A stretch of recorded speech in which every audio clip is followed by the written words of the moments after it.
My family, Mum came to Australia in 1955, but my grandfather had already been here. He came in 1950 and he was in the throes of creating what is still today the first artisan gelato to Australia. And so the family came here to help out with that enterprise. He tells the story about going to milk bars with gelato and that no one actually knew what it was. So he brought that artisan quality into Australia.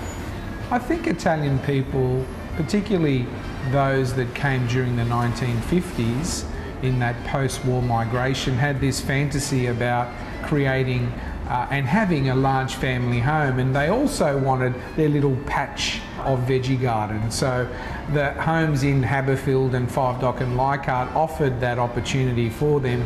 I think it had a lot to do with having space, and many of them came from rural parts of southern Italy, so they were used to growing their own food and vegetables. That's the wonderful thing about Haberfield. Many of the butchers and the providors here are Italian, so they really understand what it is that you are cooking. If you go to Mario the butcher, he'll look for those choice cuts.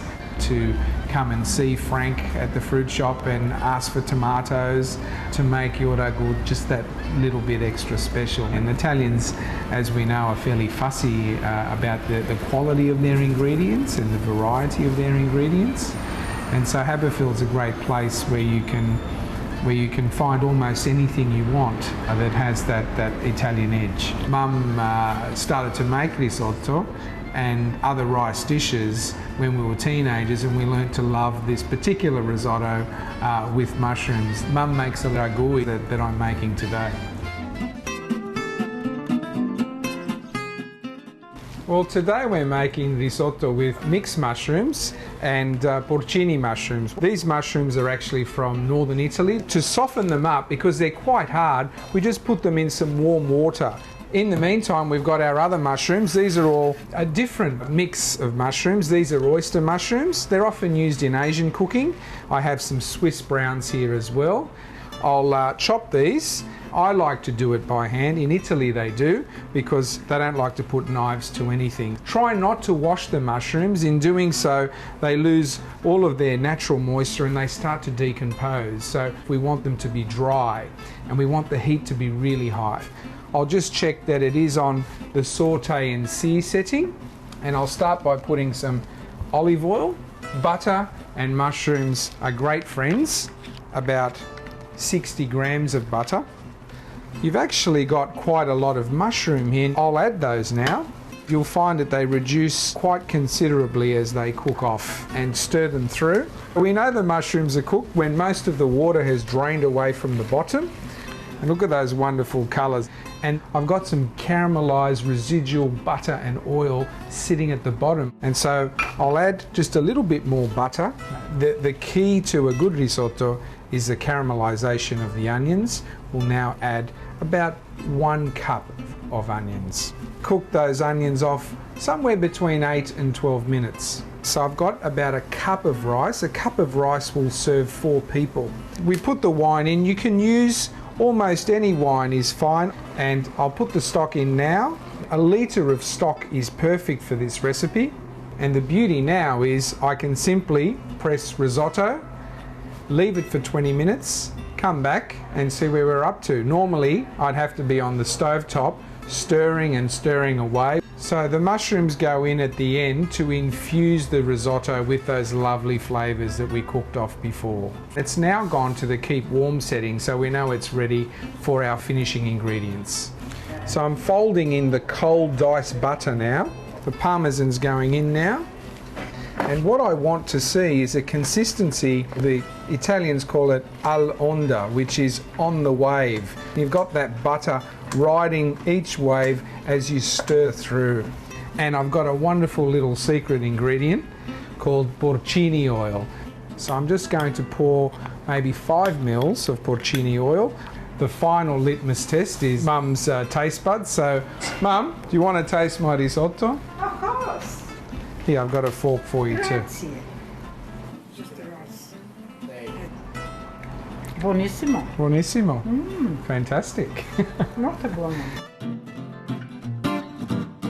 We call it ragu because the actual origin of the term is a French word. It's a French word for a mixture of different meats, slow cooked. And the beauty of this machine is that it makes risotto, but it also has a slow cook function. I have some pork belly with the skin on, and I also have some fantastic pasture-fed beef rump.